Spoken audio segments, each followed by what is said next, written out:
let us get into this. So, hello, welcome back to the Mind Over Madness podcast, episode 11. We're filming this a day early because we've got some plans for tomorrow, which are still not finalised. And we have plans. Yes, I meant to be, but I haven't done a very good job on keeping on top of it, admittedly. Yes. But yes, so I don't know how long today's episode's going to be either. I don't have much to talk about. I'm not too sure about Sean, but we shall see. We'll see where it takes us. But yes, so should we start off how we normally start off? Yes. As is usual, we'll talk a little bit about lockdown first, then a bit of general news. A bit of a juicy one in that. Then whatever games and films we've been playing or news we've been hearing about. And then some interesting stuff at the end. Yes, some random topics. So yeah, first and foremost, lockdown. So obviously in England, tomorrow all pubs and bars can open, and they're calling it Super Saturday. Oh Christ. Hairdressers can open, and like personal beauty care, whatever. 2 households can socialise indoors now. So that should be interesting, is it? Basically just like do what you want now. Fuck it, go back to normal. I think pubs are not going to be the same as they were, but I don't plan on rushing out to the pub anyway, so I'll let all the alcoholics go and test that out. Yeah. Check, see if it's safe. Why they decided to do it on a Saturday and call it a Super Saturday, like they almost were like, everyone go out on this day, let's test the waters. Don't know what the reasoning behind that was. I suppose they'd argue that, if we did it on another day, it wouldn't make any difference. Although, with that being the case, the fact that they are planning on opening up kind of the pubs and things like that, I kind of find that entertaining considering the news that came out last week about how people were, like, going to pubs and things. But when they were going there, they were kind of like, you had to stay outside, you weren't allowed in the pub, so people were pissing in the street. And getting drunk, and people were fearing for their lives. What is it about people pissing everywhere this lockdown? It's just like on beaches and beach huts. Fucking go home and have a piddle. Or go, if you're at the beach, go in the sea. No one's going to give a shit. No. Like, Jesus Christ. I don't know. But yeah, that was like something that was briefly reported on last week. Mostly, I think it was around pubs that were kind of opening slightly early, but keeping it so that people were only being served outside in England. So I don't know how Super Saturday is going to go if it was like that a week ago. I know. Well, they've been doing takeaway pints, like really. Yeah. But yeah, so moving on from that one, I suppose they've obviously got this quarantine if you enter the country for like 14 days, but they're changing that. So over 50 low-risk countries are allowed to travel to the UK with no quarantine. That's including like Germany and France and stuff. Yeah.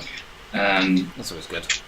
So I suppose that's all right, but like we've not even reached the point where we're enforcing the quarantine anyway. So like, why are they just easing it for 50 countries already? Like, yeah, I mean, I don't know. Might as well not have done anything.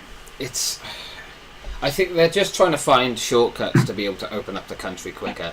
I think that's all it is. And I think, personally, I think that's a stupid move. I think I've made that abundantly clear over our numerous podcasts. But I think there are certain things. So, okay, I know in Wales now, I think on Tuesday as well is, not Tuesday, Monday, sorry, on the 6th, they are actually planning to allow outdoor bars and pubs and stuff to open as well. And I think it's good that stuff is being pushed to be opened. And most countries are being careful about it and stuff. But there are obviously certain sort of restrictions and lines and things, especially when it comes to coming into the country. I think they're loosening it up a little bit too easy, especially with America and stuff right now.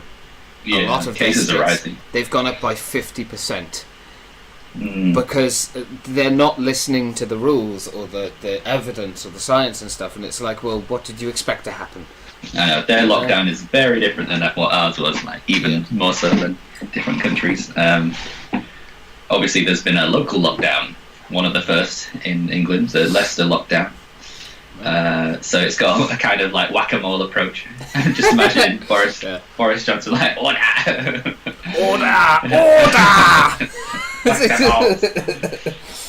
so they're obviously trying to stop an outbreak and avoid the national lockdown. Yeah. With that What method. Do you think that's going to work though, or do you think that is just basically like a kind of shitty version of basically instead of doing a job properly, they're sort of half-arsing it by going, we'll just close one area down, even though by the time we've done that, someone may have already gone to another part and.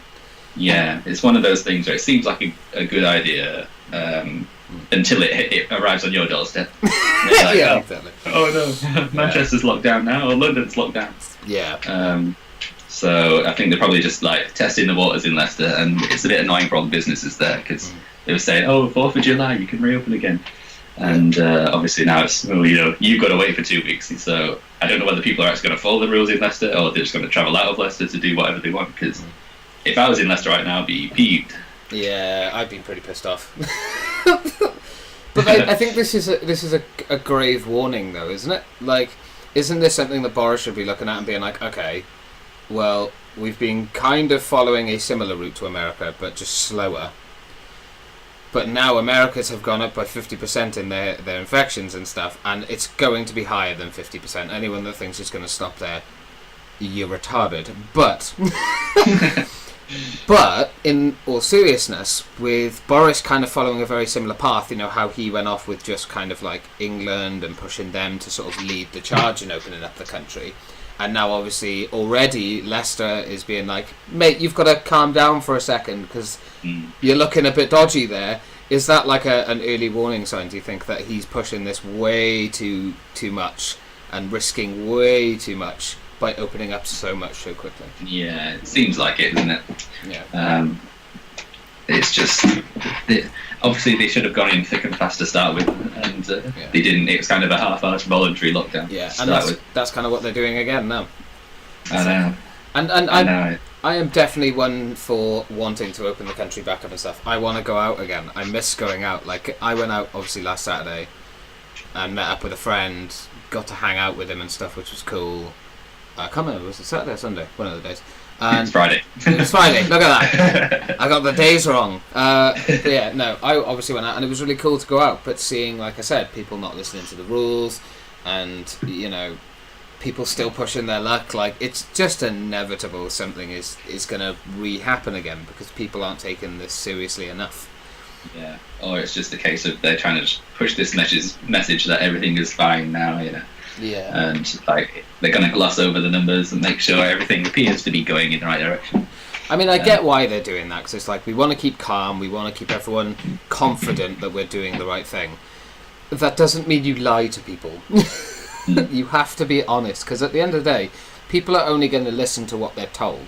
And that's 99% of people. There are obviously idiots who live in this world as well, but... especially with obviously the early signs of, like as you said, like Leicester and things like that, I do think he's pushing it a little bit too much. Personally, this is maybe a little bit biased, but I think Wales are handling it better than most places in the UK, in the sense of that he is opening stuff up, but he's doing it so slowly, so cautiously, that it's like it's avoided any massive like dramatic spikes or anything. Unlike Boris is like, let's open everything.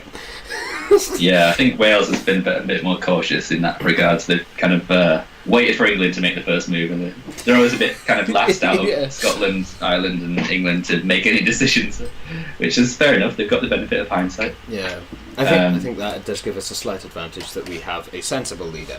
You guys are set with Boris. Yeah. Sensible and risk-free. But then again, your lockdown will be so it's been stricter and longer. So. Yeah, no, absolutely. Well, according to the government, but not the people. But whatever. Well, like I've got something planned on Monday because obviously the lockdown restrictions and stuff have gone up even more. We'll be able to actually go out for a drive, however far we want to go. So me and Al are planning to go out for a road trip, trying to find an abandoned place or stuff. But obviously, we're still very cautious and worried about the fact that we are going to get stopped on the road probably, and police are going to be like, "So where are you going?" So You it's, but yeah, I know we won't, but it's still. I think that's the mindset that people should have when they're going out. Is like still act like you're still on edge all the time, because that's how. That's how you should act. Safe. Yeah, best way to stay safe and make sure everyone Just around. imagine everyone's already got the virus. Yeah. Yeah, like stay away from me, demon. But, yeah.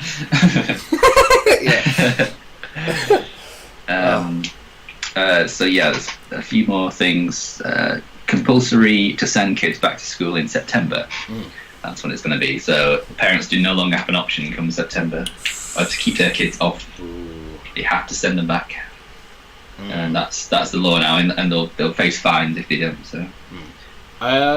I think that's reasonable if the area that you're in is sort of like, again, the R is low. If the R is low, absolutely send them back, because again, education like has been so affected by this stuff, so it is important. But again, I think it just comes back to that thing of there are going to be parents that are going to be like, I'm not sending my child back yet. Have you seen the R? Yeah. My neighbour coughed. I can't leave the house. It's yeah. I'm high risk. I've been shielding for months, and like I can't send my kid to school, and then they come and bring the virus into my house. Yeah. But I don't know. It's different circumstances for everyone. I'd say it is safe to. Well, I don't have kids of my own, so I'm not really highest qualified to decide this, but I'd say it's pretty safe to send your kids back, because they're low risk anyway, and I believe they're quite clever. They kind of know the schools will have in place the protocols to keep them safe, and yeah. I think if everything is set up in a way that it keeps everyone safe, absolutely. I think that's just it, isn't it? It's like common sense. Kids will be kids. You know, a 10-year-old is not going to know I can't hug my friend or stay away from my friend. You know, they're not going to understand why, even with everything that's gone on. They're not going to get the seriousness of it. So that's just a given that teachers and stuff are going to have more pressure on them. But that's when rules and regulations and things should come into it and help them out, alleviate the pressure off the teachers as they're stressed enough as it is. You know? Yeah, they don't need to be the I don't know, agents of quarantine now. Oh yeah. And yeah, on a lighter note. Go on. Our quizzes have come to an end. For now. I know people will be riveting to know this. But we were doing kind of like a little quiz night every Tuesday. It was a lot of fun, but we've decided to put that on hold. So anyone that is obviously part of those quizzes but hasn't been part of them for whatever time, but you watch this, there you go. You can tell it's a light news week if it's bringing that. Yeah, when we're bringing shit like that up, you know it's just been rough, man. This week's been busy. I think me and you both only got notes just before we did this. So, but it was a day later than planned, so it was kind of a bit rushing it to get out. But The last thing that I have, at least for news and sort of everything, is that Boris is actually going to be planning to do daily briefings again live on TV. He is planning on doing daily briefings and press briefings and stuff on TV again.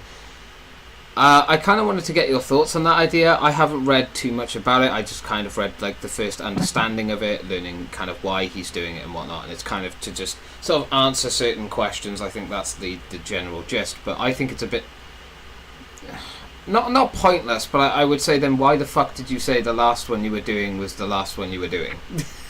The reason why they stopped them in the first place, I thought, is because they're kind of just repeating the same rubbish over and over, and the press were kind of just making it political issues, constantly talking about things that the public really didn't need to know anything about. And so I thought they were kind of just digging themselves a hole with the last load of them when it came to the final few weeks anyway. So I don't know why they're starting them up again, really, unless they're telling us that's our way of knowing or signalling to us that there's going to be another peak or something. It's like, you're fucked, so we're just going to do these to keep you safe. Back on the daily.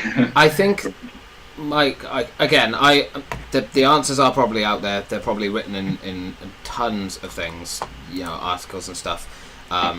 But from my kind of guesswork, I guess, from it would be that it is to do with kind of like how the country's opening back up, to answer questions that maybe people are unsure of, like answers like, oh, well, if we're forced to take kids back, what if this is the thing going on, what if this is happening? I think that's kind of what they're going for, is to kind of answer questions. Although, I don't really see how that's going to benefit most people, because most people have a brain. But I think something tells me this is kind of political move as well, to kind of be like, hey, look, we're being transparent. Vote for me, you know. Which I will not be doing. So is the logic behind it is if they're seen, they're more trusted than if they're not seen and making the policies behind those. That's kind of my guess, by the way. This is not anything, just to reiterate this, go and research the shit yourself, because I haven't been able to read. Again, this was like a very... me personally, I'm not able to do this tomorrow because we're planning something else, and I'm also going out during the day tomorrow, so I won't be here. We are a very reliable source of news. Yes, we'll do our best, but unfortunately this week's been a bit all over the place. But yes. So that puts an end to the lockdown discussion, I suppose. Yes. They're getting quicker every week. It's because we just can't be asked to talk about it. It's like, oh, not this depression. So a big event that happened in general news this week is Ghislaine Maxwell was arrested in New Hampshire. Yeah. Which is a kind of a big milestone in the kind of Jeffrey Epstein saga. Yeah, that disgusting human. I know, it's just beyond belief. So obviously she was arrested in New Hampshire in a nice, quaint 160-acre property, living a multimillionaire lifestyle. While the victims are still in pain and suffering. I don't know how she got away with that shit, but there we are. I think she bought the house in under an alias and paid cash for it and stuff. But they must have been keeping tabs on her, like the FBI, all this time. Yeah, no, absolutely. They couldn't have got away with it otherwise. So obviously she'll be brought in for a lot of questioning. If Prince Andrew can't sweat before, he will be sweating now. Oh, definitely. I hope you're hearing this, Andrew. I think he's cured. I hope you're terrified. Apparently some journalists are saying that she's going to name names. She's not going to hold back to try and get herself a deal. Yes. But I don't think she should have a sentence if she is charged. She shouldn't have a suspended sentence just because she speaks. I think no.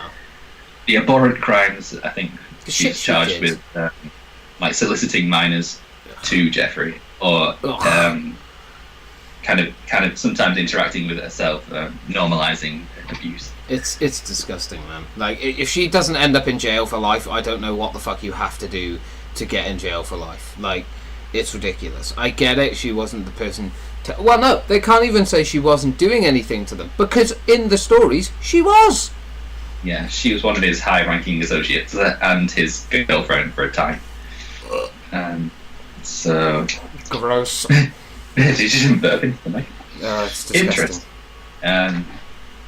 But yeah, so all these high figures, Donald Trump, Prince Andrew, they're all going to be sweating. I think Prince Andrew pushed the narrative that he has volunteered to help on 3 occasions this year, but then the FBI is saying he hasn't helped in any way. Such a wonderful human. For all the terrible things he did, he's offered help 3 times in 1 year? Wow! I think the only terrible thing he's done is kind of protecting his friend, going on that weird levers, to end the friendship weekend. Just a fucking dick. Like him and Trump, they both need to answer certain questions about Epstein still, absolutely. And any other celebrities. There were hundreds. There was loads of people that was affiliated with him. I'm not saying they all did something, not at all. But what I'm saying is if they knew something, they need to speak out about it, because there's still unanswered questions, and this case has been going on for fuck knows how long at this point. It's ridiculous. Yeah. And the accusers are very happy about this, obviously, because she's been in hiding for a long time, and finally can get something that she deserves, hopefully. Hopefully, yeah. Yeah. Bring out some more information about this whole ring or network of, abuse. It's disgusting that those things are even a thing. Like, that's grim. It's like the more money you have, the more just control you have, and you can have whatever you want. It's like how in the documentary on Netflix they were like, he owned the police where he lived and stuff, and it's like, oh, Jesus, how? Don't you become a police officer to enforce the law, not get bribed? Like, oh, well. The fuck? Like when it comes down to it, it's like a business, isn't it? Like money rules, isn't it?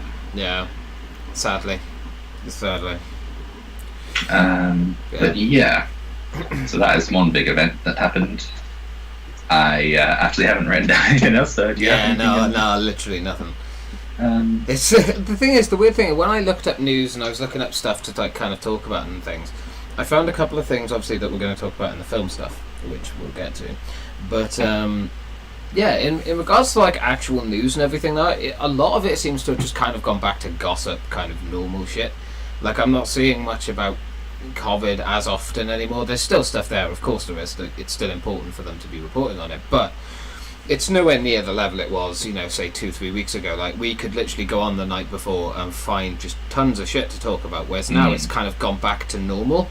yeah. Actually, that's a good question. What's kind of your take on that? Do you think that it's a good thing that they're kind of gone back to normal and they're kind of trying to make the news a bit more normality, or do you think it's a grave mistake that they're not?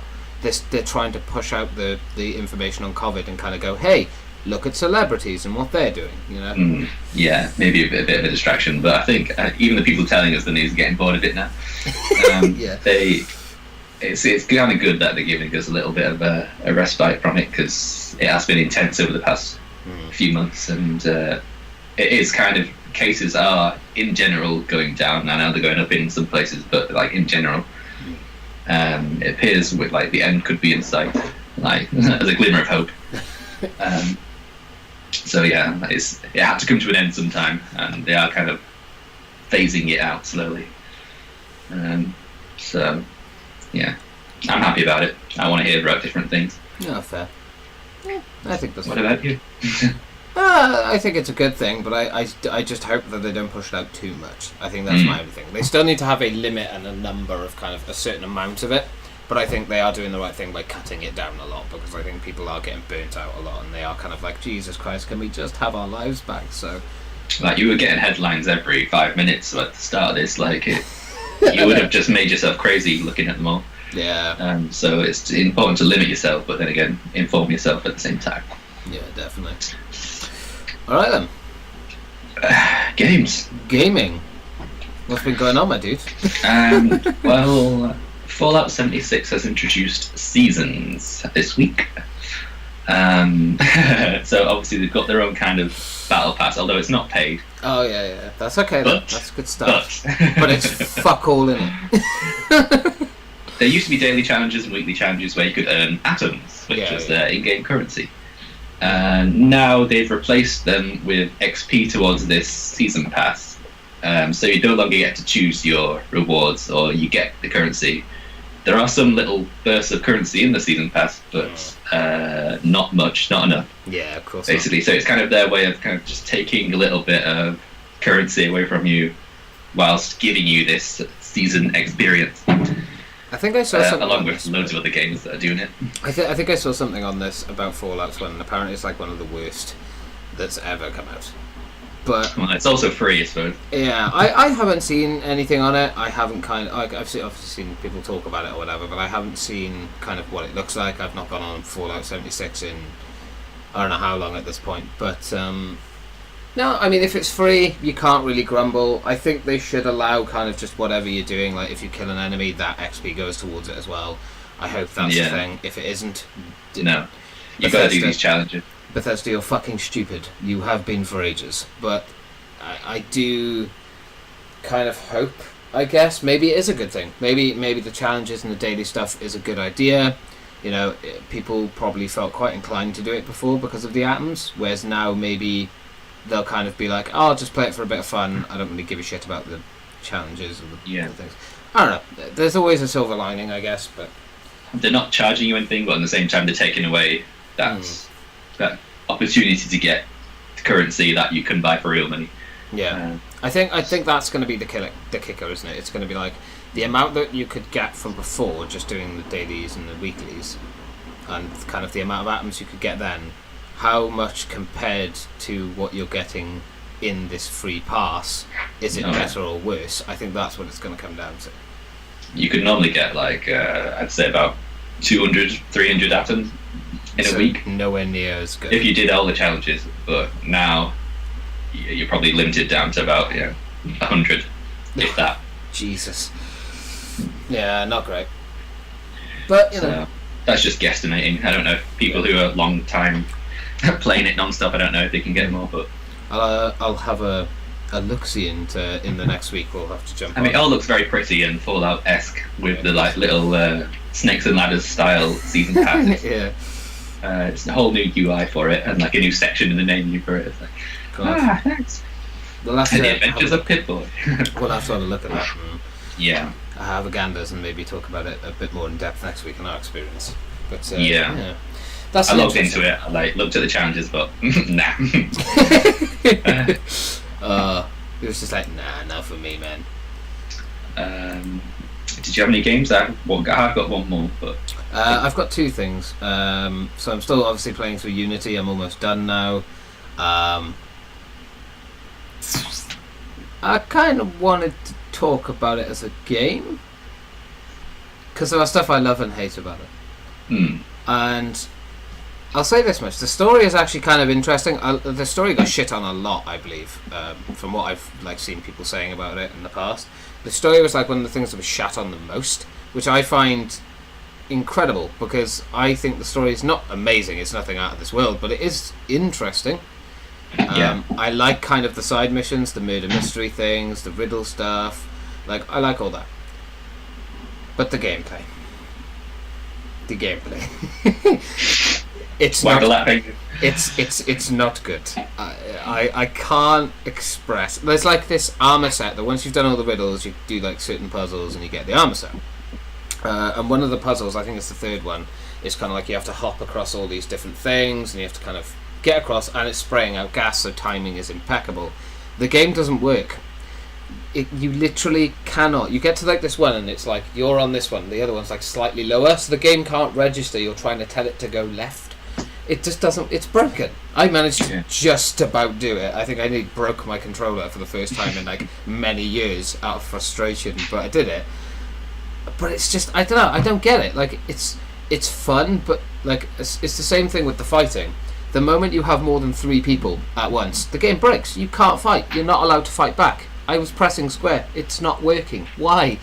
It surprises me the game is like, I think it's like something like 6 years old and it's still this broken. Like, yeah, they tried to like reinvent the wheel with it to get away from that standard formula of Assassin's Creed games. So it's like parry, block, attack, counter. Trying to encourage you to fight more, which I like. I like that. Yeah, but I think they kind of overstepped the mark a little bit, making combat a little bit too challenging in some times. I don't even think it's the fact that it's too challenging. I think it's just broken.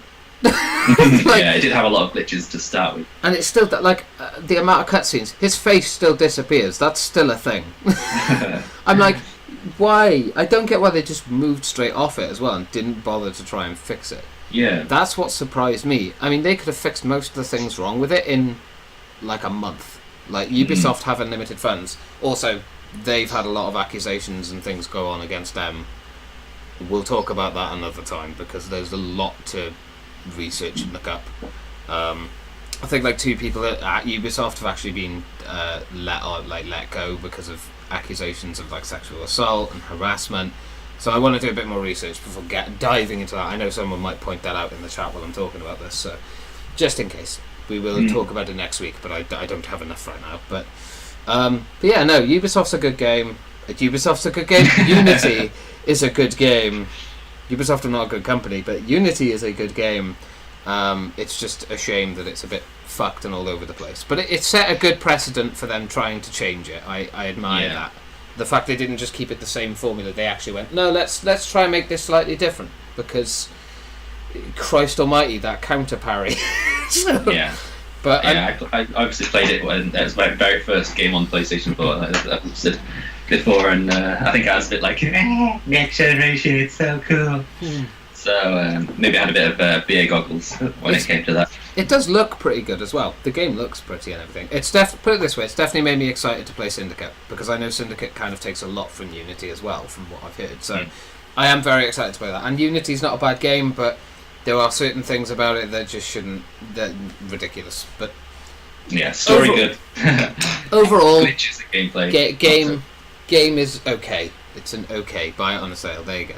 It's very kind of aged at this point in time now. So Yeah, it's definitely not aged well with the bugs. But yeah, no, it's okay. I'll give it that. What was your next thing? What was your next thing to talk about? Get ready to roll your eye. Go on, I'm listening. I won't roll. Division 2.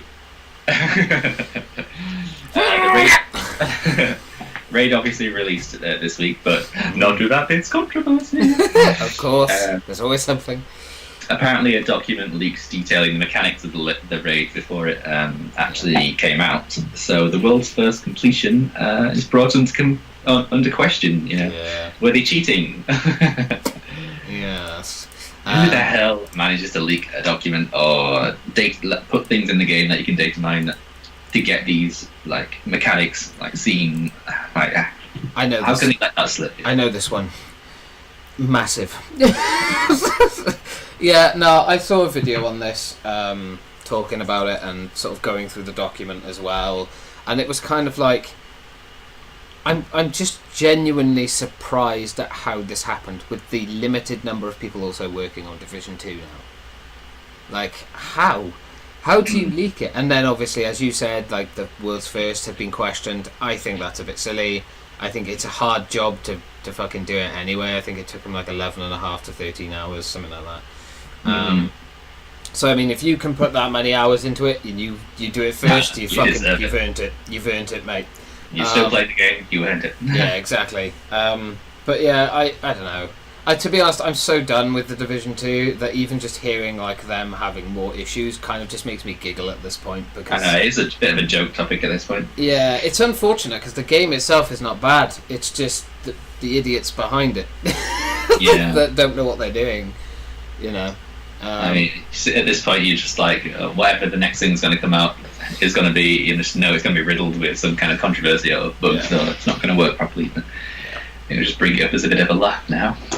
Absolutely, yeah. And I think it's a shame, but I don't think I'm ever going to return to it. Not unless they did something absolutely massively like drastic or change something huge. Yeah, like just they just need to do something different. That game is so fucking old and boring at this point, and it's just their loot is still shit. They don't know what they're doing, and it's like, why play a game I don't have fun with when I can go off and play Unity? Which I equally get stressed at, but at least it's enjoyable, I can give them that. Unity's fun. Division ain't. It ain't fun anymore, man. Well, Division was fun for the first 20 hours. Yeah, after that, it's a bit fucking lackluster, to say the least. Then you're kind of just doing that same 20 hours on loop. Yeah, man. No. What was your other game, good sir? So the final thing was Dead by Daylight. I know we've played a lot of it. I know we're very much having fun with it. I know I've got a fuck ton of footage of it. I was just going to sort of talk to you about kind of what's... Obviously, you're playing as Ghostface and things. Oh, yeah. But well, I have a topic on the interesting things about our kind of horror villains and stuff. But yes, I play as Ghostface. Yes, so... I'm a Ghostface mate. What's your favourite thing about the game? I thought we'd end the gaming on a nice thing, because I kind of saw a few few rough diamonds. So I think the game, it works. It's quite enjoyable. It's kind of unique, I suppose. There's only kind of a handful of games that are like this, because it's Friday the 13th and Dead by Daylight. Who doesn't want to be in a horror film with their friend? Yeah, especially when especially when that friend plays Freddy. But yeah, oh yeah. All play that goes on when one of these is the killer and the other's trying to escape. It's always fun. Nothing like it, is there? It's always good. So you obviously played Freddy. I do. I main Freddy. Main Freddy. It's an enjoyable game, party game. I'd say that's under that kind of genre. Yeah. And it's also quite addictive. It's like so similar, but so addictive at the same time. Yeah, it's definitely one of those games that sort of grips you, and then you're stuck with it for at least a month. At least you're not going to want to stop playing it. I think that's the weird thing with Friday the 13th. I very much enjoyed that game, but because of the same map, kind of very similar maps or same map, one kind of version of a killer, with like numerous versions I guess you could use, but they weren't that different.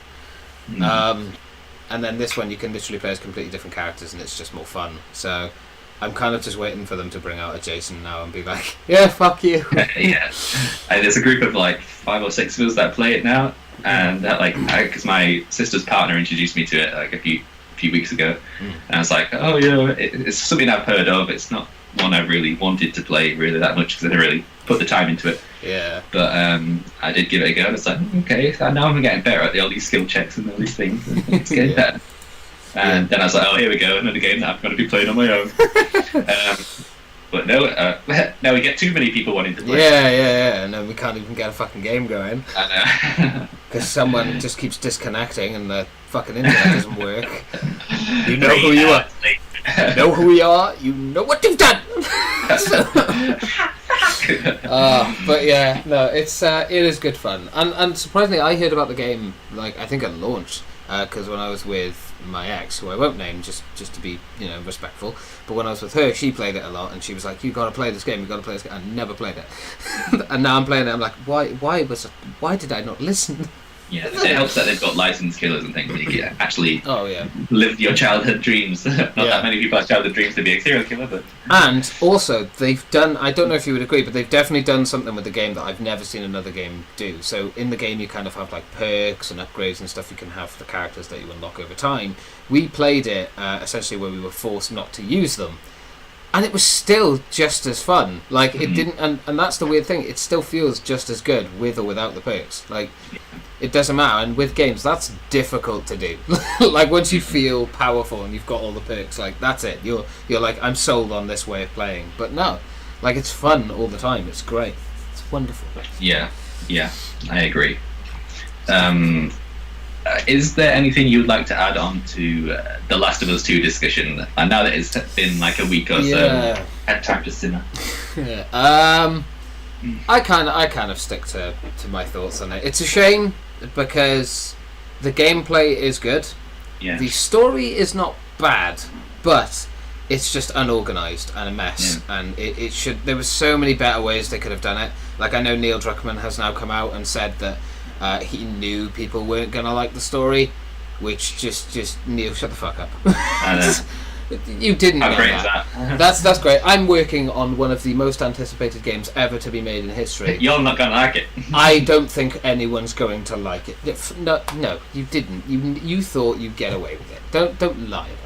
One thing I did find out, which I find to be a really big shame, is Troy Baker, who obviously voices Joel, one of my favourite voice actors, unfortunately is a bit of a arrogant up his own arse kind of personality, which I found out, which is a bit shit, because I didn't think he was like that, but he was like posting like really like philosophical things towards people that were like criticising it, and not even criticising his performance, just criticising the game, and he was being like really bigoted and just up his own arse, and it's like, why?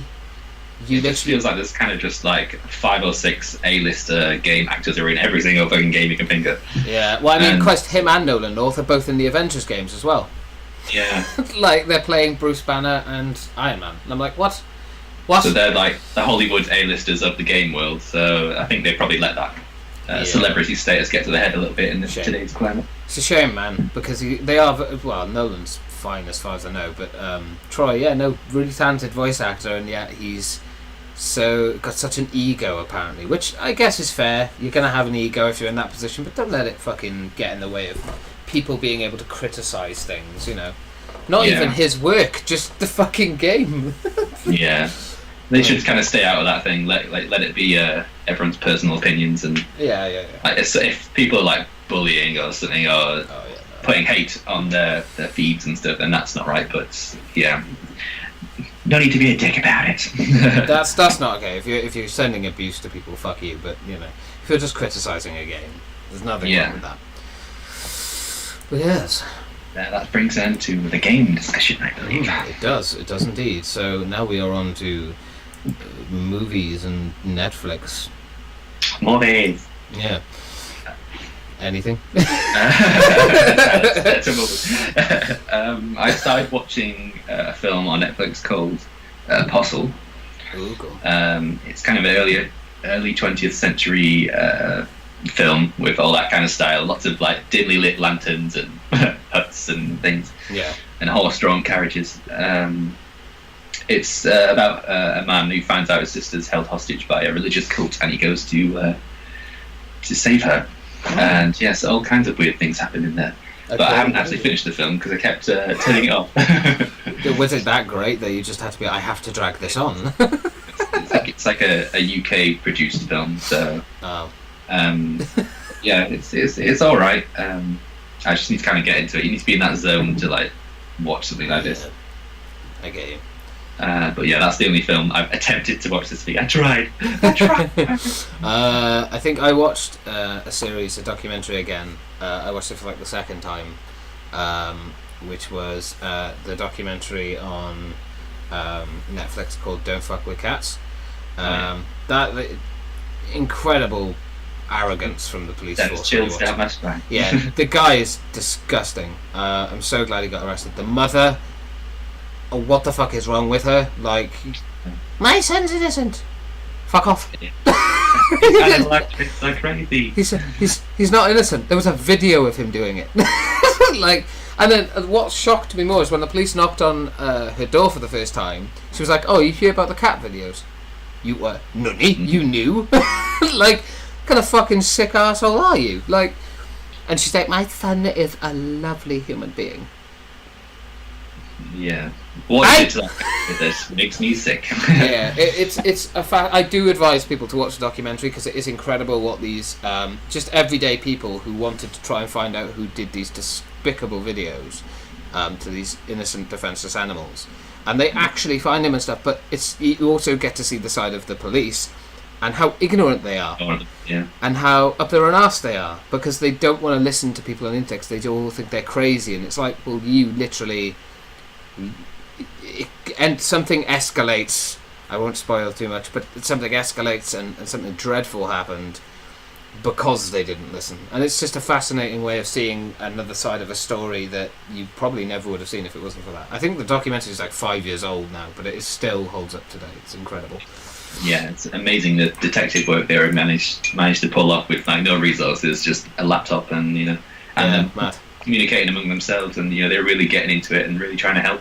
Yeah, but which is incredible. Then again, the police can't take everything that people throw at them. Oh yeah, no, absolutely, of course not. But so, these people were throwing evidence at them, I know.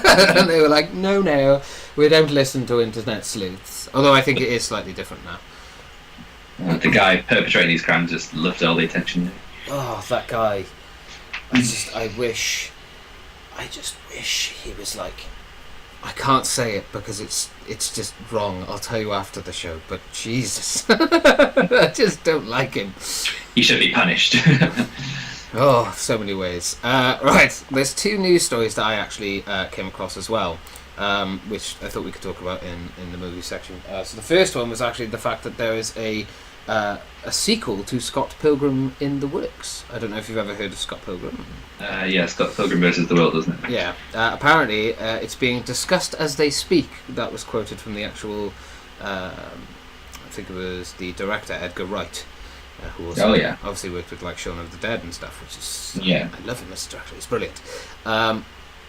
Obviously, it was 10 years ago since the last one was released, so the fact that they are discussing a possible exploration into a sequel is quite cool.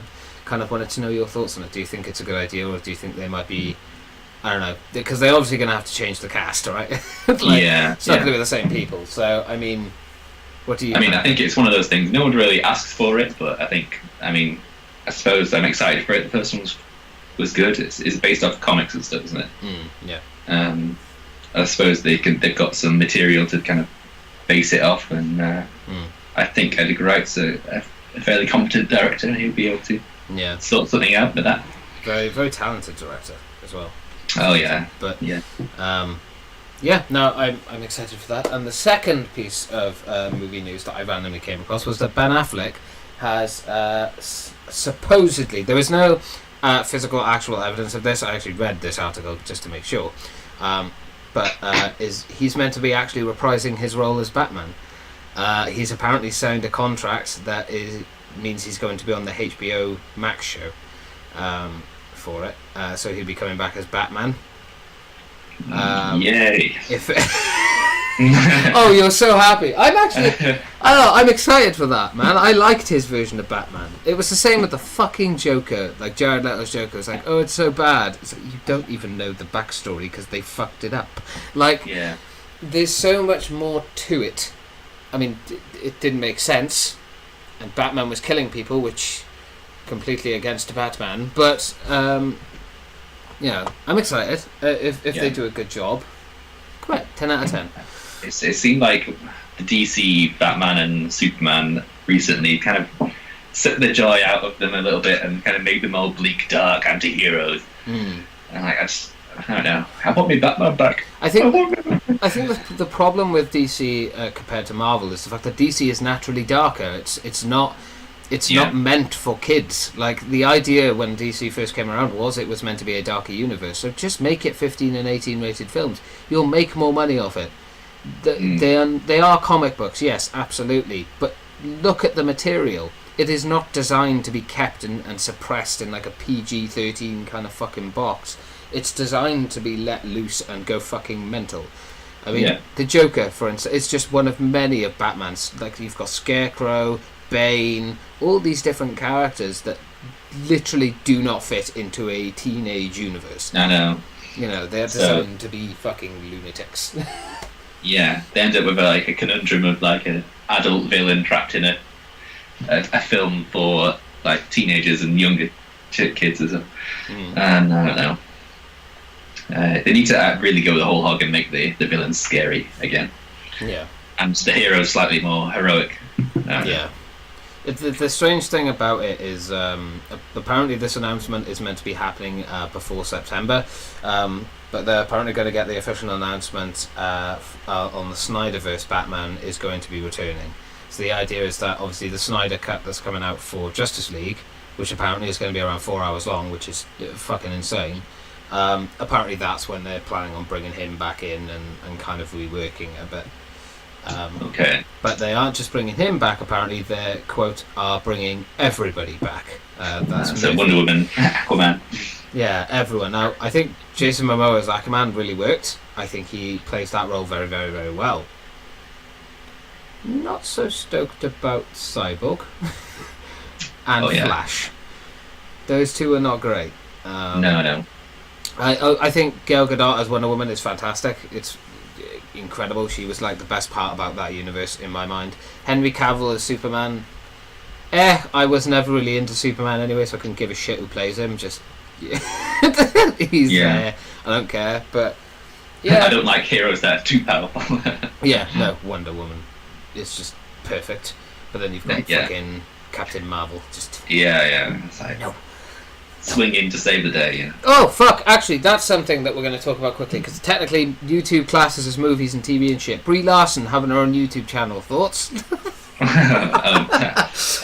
That's news to me. I imagine she'd be subject to the trolling. Yeah, I say a bit. I hope it's a lot. No, I don't advocate going after people and targeting them at all. Don't do it. It's not okay. Don't go and attack people. Do you understand me? Don't go and do the thing I'm not telling you to go and not do. 10 out of 10. Yeah. Oh, I'm looking forward to seeing how she fucks that up too. What exactly can she? So obviously, career's not going well if you're doing a YouTube channel. Yeah. I don't know. I think a lot of celebrities are now posting over onto YouTube, and they're kind of thinking, "Ooh, it's a way to get lots of money." Like all these YouTube stars with loads of money. It's like that isn't how this works, and you are not ready for the backlash that might come at you. Like, you thought being in films was bad. Fuck, just wait. Yeah, I know the guy who played Connor in Detroit Become Human. He plays that game like on a loop, like 12 times in a month or something, just because people like to watch him play himself in the game. Yeah. So he must be making tons of money from that. Yeah. He must be getting so bored of that game. Oh god, no. And he's trying to like keep it fresh, like, oh yeah, I don't know what happens. Yeah, you do. Not only have you played it 1,200 times, but you also starred in it, and you probably know about it. Yeah, you know every ending, literally. People just love it. Yeah. Because obviously he looks like exactly like his character on screen, so that's kind of unique. I know a few Last of Us 2. I know Dina, the actress who plays her. She plays it on YouTube. I think this must be kind of a new thing now that the people in the media will play their own Yeah. their own games. I think it's clever advertising. I mean, it works for that sort of sense of it, I guess. Yeah. I think a lot of people, I think a lot of celebrities that are in kind of like films and TV don't understand that when you come onto YouTube, if you don't like something, about 20 million people also are going to disagree with you. And about a tenth of those people are going to express their feelings in ways that are just not okay. Like, because they are just evil. And I think a lot of people just aren't prepared for that. I know Will Smith had a YouTube channel. I think he's still doing it. But he got a lot of flack for being in Rewind. So, I mean, you can only imagine the kind of shit that Brie Larson's going to get with, you know, kind of her beliefs and stuff like that. Yeah. Turn those comments off, I think. Yeah, maybe a little. Although there are obviously people out there, hundreds of thousands, that obviously support what she's doing. So maybe it'll work for her. I don't know. Yeah. I wish her luck in her endeavours, even though she'll never know who I am. Turns out she's watching this. Oh, that would be creepy. Why are you watching this? That's never going to get a knock from Captain Marvel. Ugh, that's the worst one to get a nod from. Right. Okay, on to the last thing, which is if you've made it this far in the podcast, thank you very much for making this far. At this point, we just talk about random topics that we've come across or stuff that people have asked us to talk about. And this time, the first thing I've got to talk about is cancel culture and kind of your views on it. So the idea of someone being completely cut out or cancelled from YouTube or TV shows or movies or whatever, just because of something they've done that others don't like or anything like that. What's kind of your opinion on cancel culture? What, like things that they posted on social media and stuff? Yeah, or past stuff or anything like that. Well, people, I think you'd agree that people change like over time, or mature, and things that you posted 5 years ago are not not representative of your views as a person, like at the moment. So yeah, no, absolutely. So I don't think you shouldn't be kind of targeted based on something you said years ago. I believe they should admit to them, but not just keep on going on about it and like cancelling them from everything. That's just not the way to go about it. Because I mean, they're so woke, this generation, that you don't know what's going on and what you're going to be targeted for next, and you know what other minority is going to be offended by everyone else. Yeah. I mean, cancel culture is fucking everywhere now, man. Like, PewDiePie has been cancelled. I mean, Christ, he's still doing great, though, for the fact that he was cancelled. Like, cancel culture doesn't work. Yeah.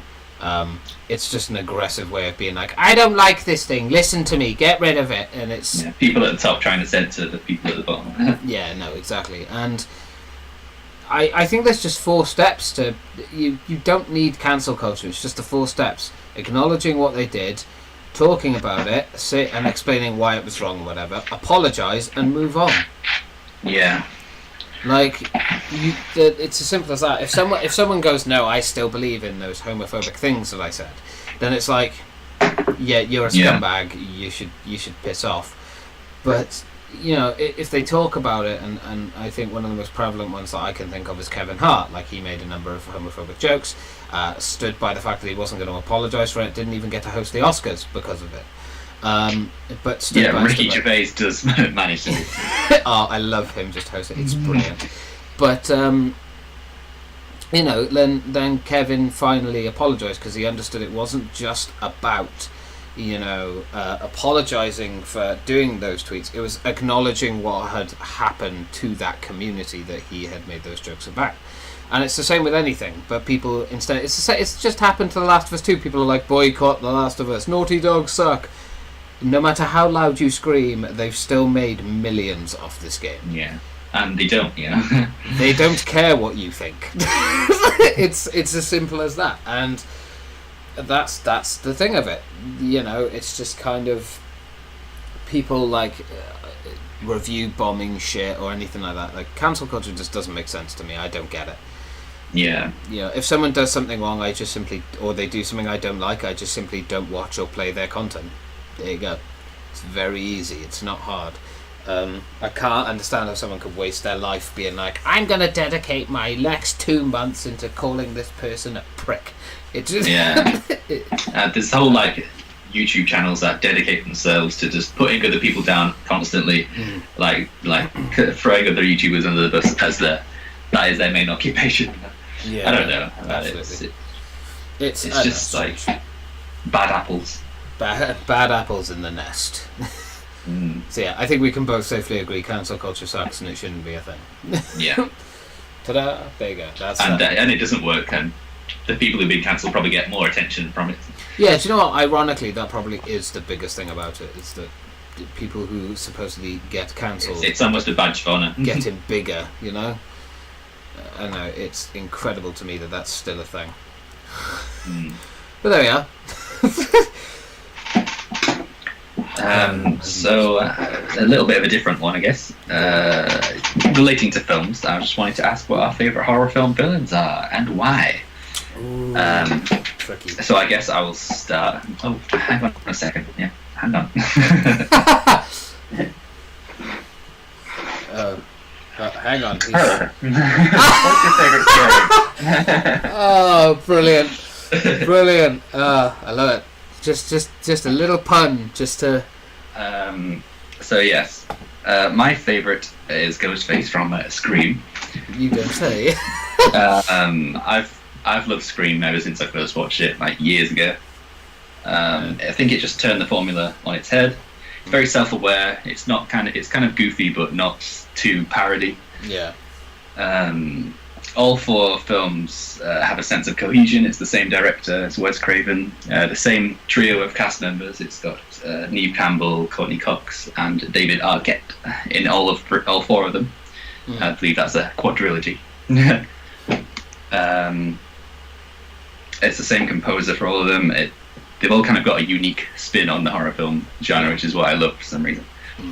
And yeah, Ghostface is very iconic as a killer. And the very first scene of Scream, I think Robin was messaging me the other day, not to name names, but about what to watch, and she's like, "Oh, shall I watch all the Scream films?" And then she's like, "I found this TV series that's Scream." Like the TV series is not made by the same people. No. It's not quite the same. I said it's okay. I'd say about 4 or 5 out of 10. Yeah. It doesn't have the same iconic things that the films has, such as the mask. The mask is different in the TV series. The weapon is, the voice is, that he doesn't use the phone call, which is iconic, and he uses text. Yeah. And modernize it. So yeah. No, yeah, Scream is I love the Scream extremely films. good. Scream is extremely good. It's very fun. It's very enjoyable. It's not so unbelievable as well. I think that's what makes it quite scary at the same time as being, you know, quite horrific. It's a more realistic, grounded kind of version of horror than most things. I mean, I know my two favourites. I can't pick between them. It's impossible. I love them both for different reasons, but my 2 favourites are very, very unrealistic more than anything. So. Yeah. For instance, my first favourite one is Saw. John Kramer, the Jigsaw for anyone that doesn't know. The first film is the best one out of them all, by the way. After that, they kind of just become more like into the gore and stuff. But the first one is excellent. Very well thought out, very clever, very well done. And for those who don't know, also has James Wan, the guy that works on like the Conjuring films and everything. He did that film and wrote it and everything. It was like his first sort of step into horror. And it was really good. I love him. I think he's very, very clever and manipulative of how he changes stuff. But my one just slightly a smidge higher. And I got to meet the guy and I was so happy. Robert Englund, who plays Freddy Krueger. I love Krueger. Just everything about that kind of horror to me is just fantastic. It's funny, ridiculous, but also it's so terrifying. Imagine having a dream that you can't wake up off, but anything that happens in the dream is happening to your body. Yeah. There are many people that can think of that and think of it in a very, very lovely way. Well, he's a supernatural killer, isn't he? And but at the same time, it's grounded in reality in the fact that we all have dreams and nightmares. Yes. And, he epitomizes everyone's nightmares. Yeah. Yeah, I think the most realistic part about it as well is the fact that Kruger as a character never started off as an evil guy. You know, he was just accused of being something he wasn't and killed for it. And then, you know, I know people that have seen the remake are going to be like, yeah, but he was. No, he wasn't. Watch the originals. Yeah. And it just works, man. You know, it works really, really well. And it's a shame about the reboot because it had potential, but there we are. No, it is a very, very good franchise. And Kruger himself is just a very interesting character as well, and I think he's very lovable as well as being terrifying. I think that's why people like him so much. It's the same, I think, very similar with Scream. You know, anyone that takes on that killer role is very comedic and very charming and has that way of just describing things and acting in a certain way. Like, what's your favourite scary movie? It's immediately just a line you know, and you smile when you hear it. So it's the same with Kruger. If you list the many things he has said, you know. Yeah, definitely. Those two. Yeah, something about having a villain which you can also relate to and like as well. It's just like likable. It's interesting, but you don't condone what they're doing. But you're like, I want to see more. No, of course not. I don't think you could do a lot of what Kruger has done, but do not copy Scream. Just watch the films, enjoy them. They're great. Just don't copy it. Yeah, it's interesting that Ghostface isn't one particular character, unlike Freddy. Like, he can be multiple different people, but I think as soon as they put on the mask, they kind of don the Ghostface persona. That's what which is interesting in the films. Yeah, it makes it scarier. Yeah, and I was watching a load of really crappy Ghostface versus Leatherface, you know, on YouTube fan-made films. It's like, oh yeah, he wouldn't really compete with things like that, but just the fact that he can be anyone. Yeah, literally. Kind of the master of stealth, and he's got the interesting mask. I did have a painting of the thing that the mask is based off. Oh, go on. I'm interested to see this. How do I do this now?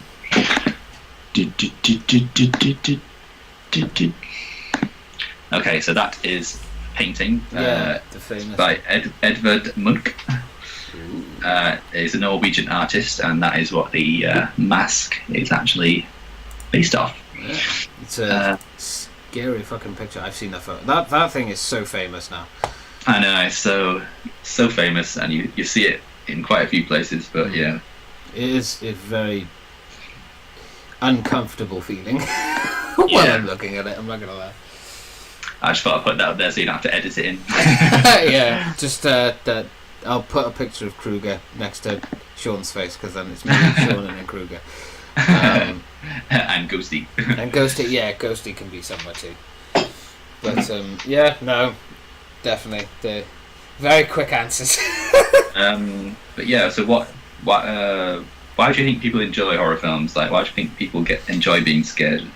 I think it's the endorphin rush, I think, that goes with it. I think people that like horror, unfortunately, I've watched so much fucking horror at this point. I've played so many horror things that I very rarely get scared of things anymore. Me too. It takes and cheap jump scares, I can't stand them anymore. Like, I used to be fine with them, now I hate them. But I think what it's about is like that little essence of just not knowing what's going to happen. So you have that like huge build up. You get butterflies in your stomach.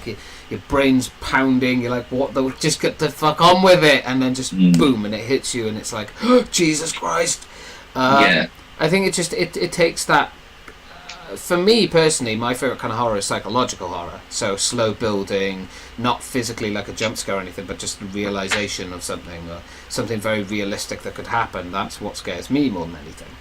I think with something like Freddy Krueger and kind of Scream, I find them quite. People are going to think I'm a sadist, but I find them very amusing to watch, and I find them more like comedies than I do horror. Well, yeah, I'd say they come under dark comedy. Yeah, definitely. And I think. I don't know. I think it's unique to every person. I think with horror. But definitely, I would have something to say about this. The endorphin rush that just happens, where it's like you see the person trying to run away for the killer, and you're rooting for that person to get away. Like, fucking just Jesus, run! It feels like there's like two ends of the spectrum. Like there's fear and excitement. I think they kind of like link together. Yeah, definitely. So people kind of get excited by being scared. Yeah, Not that's like in life or death situations in real life, but you know. Yeah, I'd rather. I'm good just sticking in my room. Yeah. By the way, I don't need to actually be in these positions. But Yeah. It's very different in real life, I think, but people enjoy that kind of rush of seeing them. That's why there's so many similar ones, but I mean, it's that rinse and repeat formula of horror films. That's why I like Scream, so it's kind of turned it on its head a little bit. It is very good. Very good. But yeah, all these kind of horror films have kind of very basic theme, like that rooted in everyone's minds, like, you know, Ghostface, it's Stalker, like Freddy's, like it's the nightmares, and Jason is just kind of the Just, haunting of something that you did. yeah,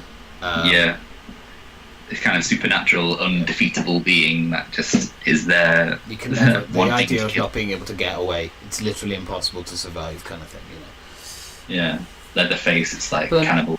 It's very interesting how both of my favourites are like polar opposites. Like one's an impossibility, and the other one, technically, if you look at it in a certain way, he's not a complete villain. He's just fascinated by the idea of people wasting their lives because he got cancer.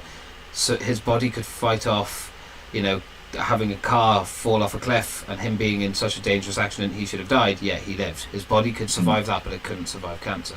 So it was like that fascination of wanting to learn how far people were willing to go to survive. Through all the stuff they did that was bad and wrong. Obviously, as the films go on, more stuff happens. I won't spoil anything because it is a pretty good series. Go and watch it. But Yeah, with Freddy Krueger, it's something just genuinely based off your own fears and your horror. Like, what's your worst nightmare? And then that's what you're stuck in. Like, and then obviously with Scream, it's like, as you said, the stalker, and then with Jason, it's the supernatural being, and you know, I suppose Saw is more like the fear of being trapped, I suppose. yeah. Like trapped in a game. I think stuff like Paranormal Activity, I think, is very much to kind of go off something that maybe is very divisive because people don't believe in ghosts, and then they do. I think something like Paranormal Activity, you're not going to get scared by it if you don't believe in ghosts. It's as simple as that, because it's there's nothing to be afraid of. It's like, well, it's not real, so why do I need to worry? But people who do believe in it are suddenly watching it going, honey, Yeah, did that's you an lock the extra front door? Why is the door opening? Yeah, it's the same thing as if you get the start of a film based on true events, it automatically makes it more scary. You know? Exactly. But yeah, it's like the Paranormal Activity series. That's kind of shallow for me, but it is. Yeah. They do have some good jump scares in there. I'll give them that. I think they got a lot worse as they went on. The first two were good, and then after that, it's no, too many. Yeah. But yeah, that was just a little horror film segment, which was quite enjoyable. It was a good one. I like that one. That was an interesting. With a bit of role play.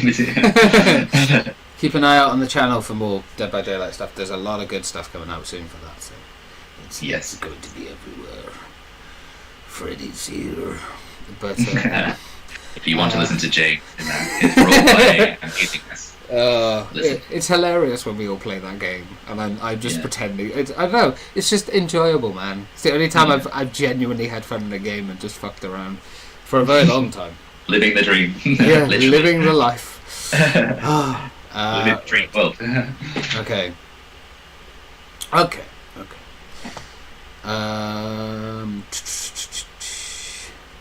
I don't know what to debate, man.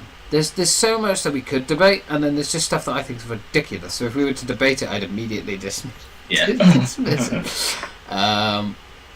Okay, here's a random fucking topic. It completely random.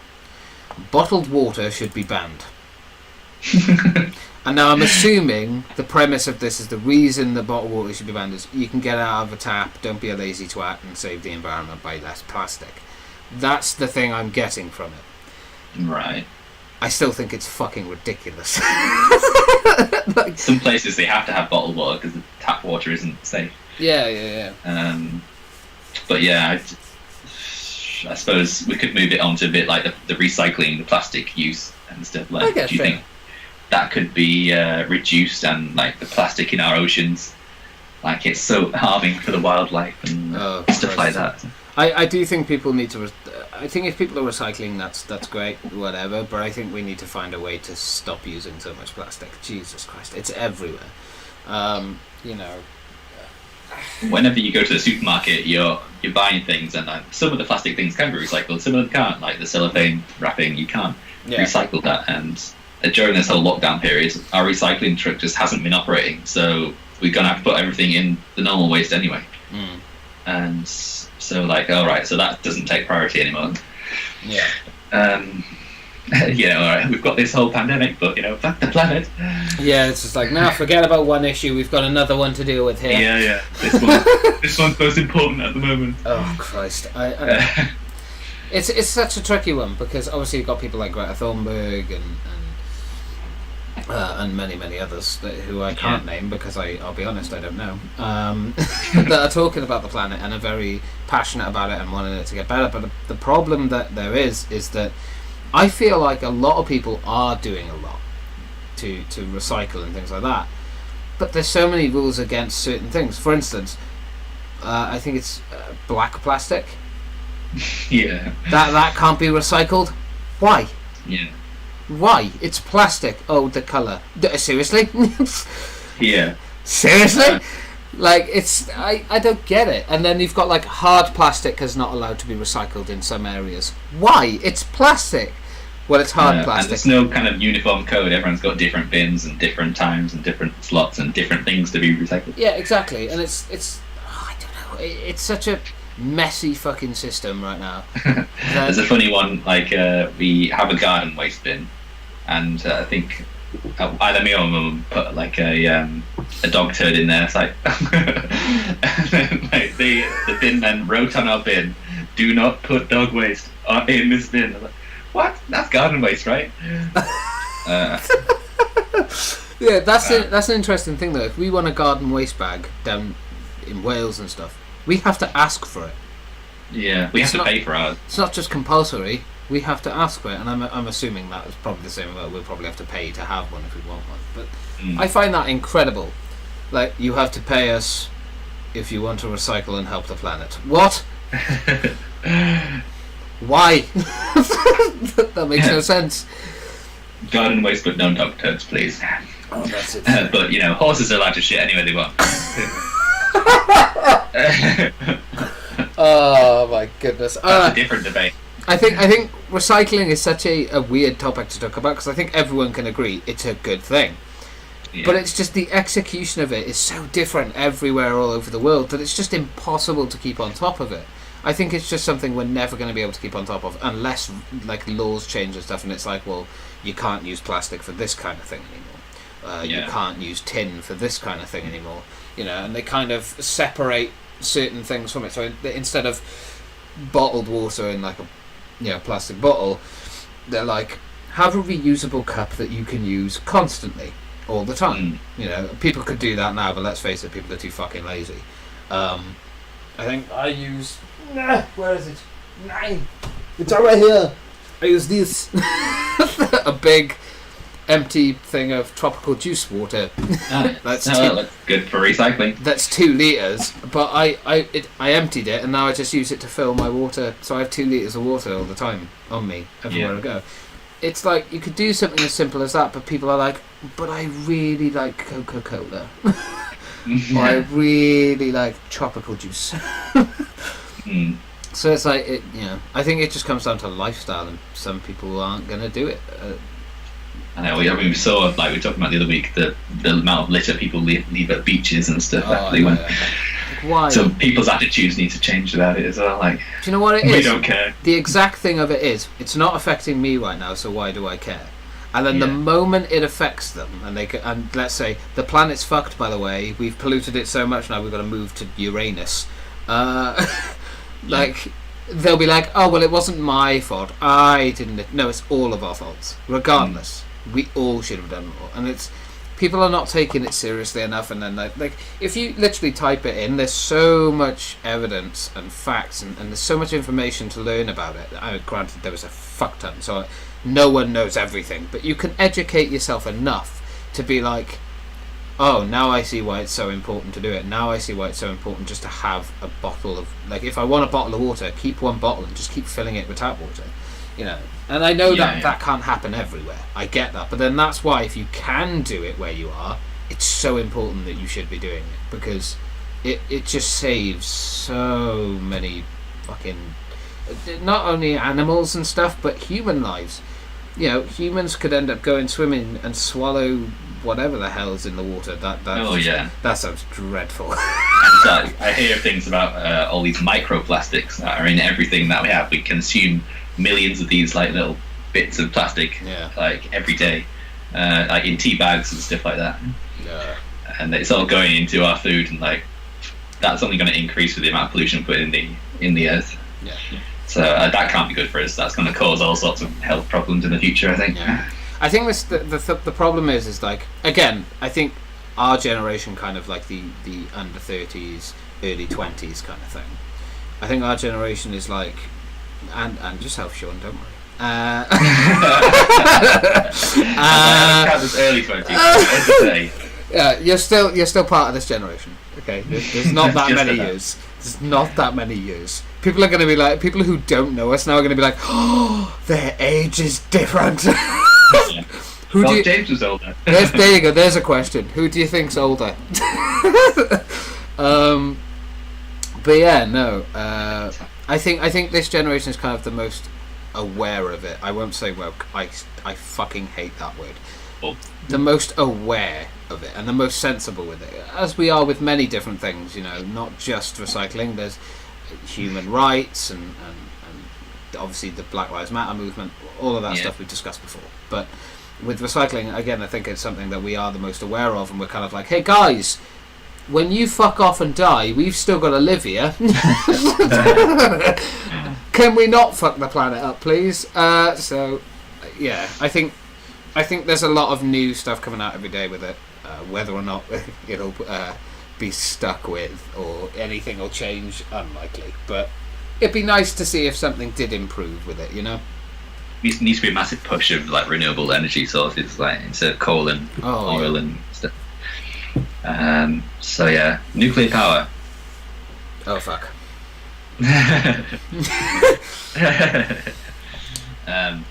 Yeah. Anyway, I suppose that's a different bloody topic. Yes. Renewable energy. What else you got? Hit me. Oh shit. Okay.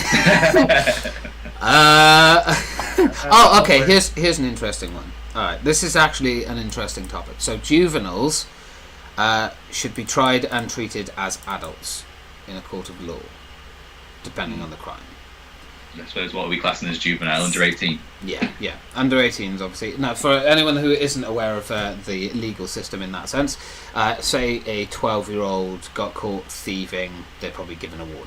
Say they're caught again, they end up in juvenile hall or wherever. You know, they go through the juvenile process. So essentially, they're not tried as adults. I know there have been a few cases, the Slender Man case for instance, where two young girls stabbed their friend to death because they thought, we want to go to Slender Man's mansion. Fucking ridiculous. But they ended up not killing, I don't believe they killed their friend, but they did stab her and attempted murder and that kind of thing, and they got tried as adults. They were tried as adults and sentenced as adults. It's very rare that this happens. But do you think that regardless of age, you should be tried as an adult if you have committed a crime? Yeah, well, I think... Or do you think there's like a line? Like there's certain ones that you should be tried as an adult? Or certain things ones like theft and stuff, that should be different if you're a minor. But murder and stuff like that, because obviously in this country there was the James Bulger kind of case, with the two 10-year-olds murdered a 3-4-year-old, can't remember exactly. That's so sad. And they've obviously grown up to be repeat offenders. So it's kind of interesting how if someone is capable at a very young age of taking another life, what they're going to turn into when they're older. And just like, I don't know. Yeah, I think if so if it's murder, I believe they should get harsher sentences for minors and really kind of figure out if they're going to re-offend in the future. I think, right, this is kind of my thinking of it. I think if with assault, I believe there's three degrees of assault. I think the two highest degrees of assault and anything above that, so attempted murder, you know, whatever in that sense, you should be trialed as an adult. There's no question of it. He's 12. He tried to kill you. You don't think he's a fucking lunatic? Either that or your parenting is shit. Can I just say? You have clearly not taught your child right from wrong. But I do think that if a child has committed a murder or attempted murder or anything like that. With intent. Yeah, with intent. And understanding. I think not like, hey mummy, I found a gun. yeah. I think it's tricky because obviously, especially with juveniles, it's difficult to be able to tell if a juvenile actually knows the difference between right and wrong. Especially when you're growing up, you've learned so much in such a short space of time that it can become a lot. But I do think that it's fairly obvious a child is going to know the difference between murder and not murder. So. Yeah, no. If they've committed a murder or attempted murder, absolutely try them as adults. I don't know if you could throw them in an adult prison. No. What I would say is that's when they go to like a juvenile hall until they're 18, and then they get transferred to a prison. But obviously, I think for stuff like petty theft, for instance, like stealing a chocolate bar, no, you shouldn't be. That's a slap on the wrist. That's like you get like wrist. one slap on the wrist. And then after that, if you do it again, it's like, right, you're going to get fined, or your parents are going to get fined, or whatever. You know, you'll have a criminal record, but you'll have a juvenile record instead of a crime. Was the Cadbury chocolate worth it? Was it worth it to taste that monster? Away for life. That monster has literally just given you 2 hours of energy, and you stole it. Is it worth it? You know. But yeah, no, I think there are certain laws and rules that probably should be changed. I'm not fully aware of like laws and rules still. There are certain things I don't know about, but I would absolutely say that. Yeah, it's a grey area when it comes to serious crimes for under 18-year-olds. Absolutely. Nobody really knows what to do with them. And it shouldn't be. I'm like, as I said, if they've committed a serious offence, it's juvenile hall till they're 18, and then fuck off to prison, and you get to live with the scumbags that can't stick to the rules of normal civilization. So yeah, I don't know if that's where you would agree. Yeah, I think I would agree with that. Like pretty simple. Pretty simple. Yeah. Right. Okay, my final one for today. It's just popped into my head, so we're going to go with this. And this is my final one. And then if you've got one, great, we'll go with it. If not, we'll end it. But no, this will be our last one. Ooh. Okay. Shorter one today. Good one. So, on the subject of the drugs epidemic and stuff like that, do you think that in the UK, certain drugs should be legalised? If so, what drugs and why? Out of curiosity. What, like cannabis? Yeah. I think to be honest, the only one I would legalise personally myself is marijuana, and just for discrepancy's sake and being open and honest, I have participated in the Devil's Lettuce, and it is quite enjoyable. But I haven't touched it in a very long time because I'm a good boy. Yeah. But no.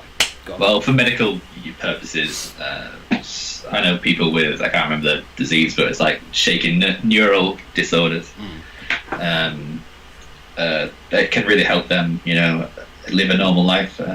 I mean, you've seen the evidence of the before and after of certain conditions, and this can be a medical thing as long as they're not like making them high every day. I believe it can be repurposed to have some kind of good effects, because I mean, alcohol is widely available in the country. That's a drug, and that's everyone has access to that after the age of 18, and pubs are opening before gyms. That's how high up alcohol is on the agenda. People need alcohol as an escapism route. So yeah, I believe if we can have alcohol to suppress things, make a medical use for some of these drugs. I think my personal take on it is that, especially with marijuana, Mary Jane, I think it's okay for recreational use, but here's the thing that needs to be absolutely stated.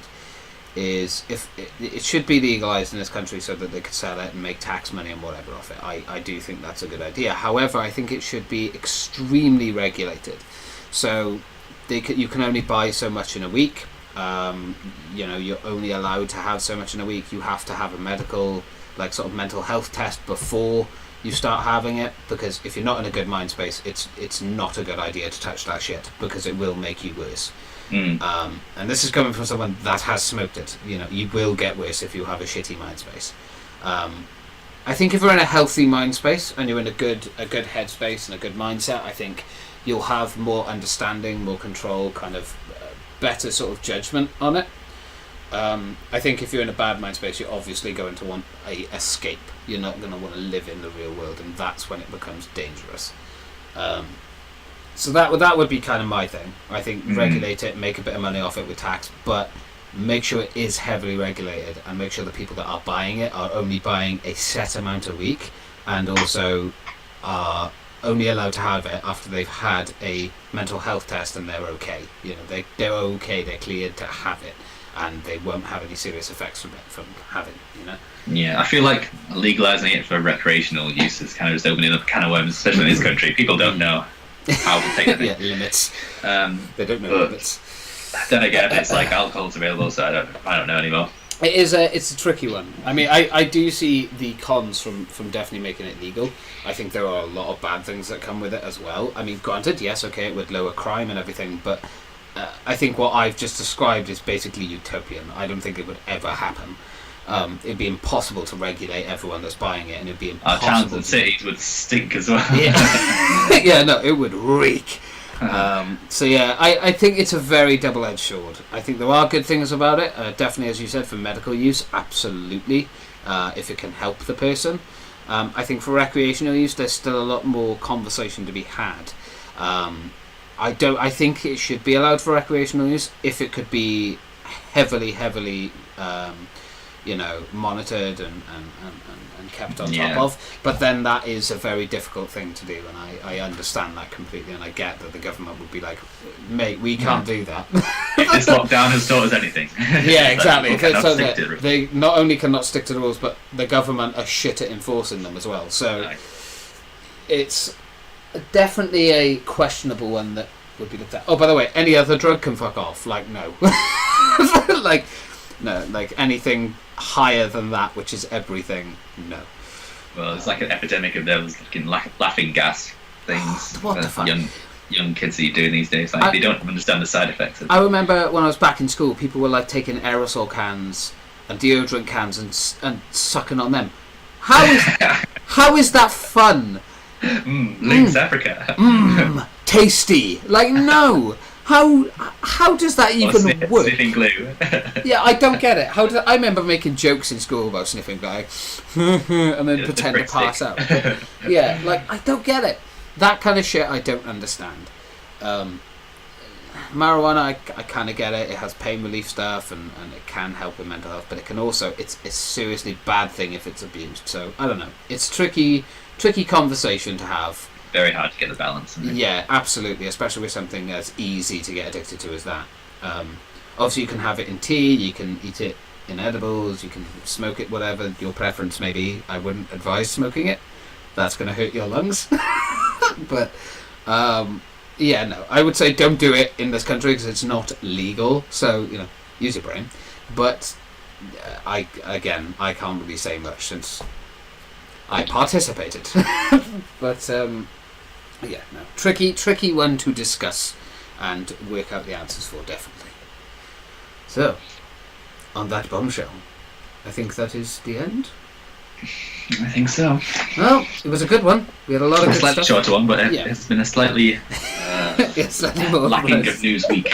Yeah, and it was a bit of a rushed one as well. So, again, apologies. This was my idea to do it today since I've got a hell of a day tomorrow, and I've got to spend the rest of today now trying to work out what the fuck we're going to do tomorrow, if we are going to do something with everyone, and for Tuesday.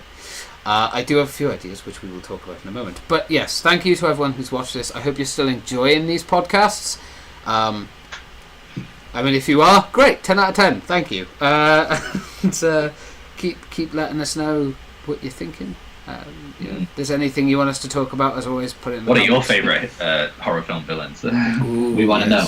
Yeah, there you go. Now we know if you fuckers have watched it. Watched it all the way through. Tell us your favourite villains. But yeah, absolutely. Thank you very much for watching. Again, thank you to Sean for joining me, especially when it was changed and probably slightly irritating. But, not at all. But yes, again, thank you to Sean. Thank you to everyone who watched, and we will see you in the next one next week, probably, unless we have a week off. I don't know. We'll see what happens. But we will update you all. Yes, but yeah, thank you very much, and we'll see you again soon. Bye. Bye. Look at that. Look at that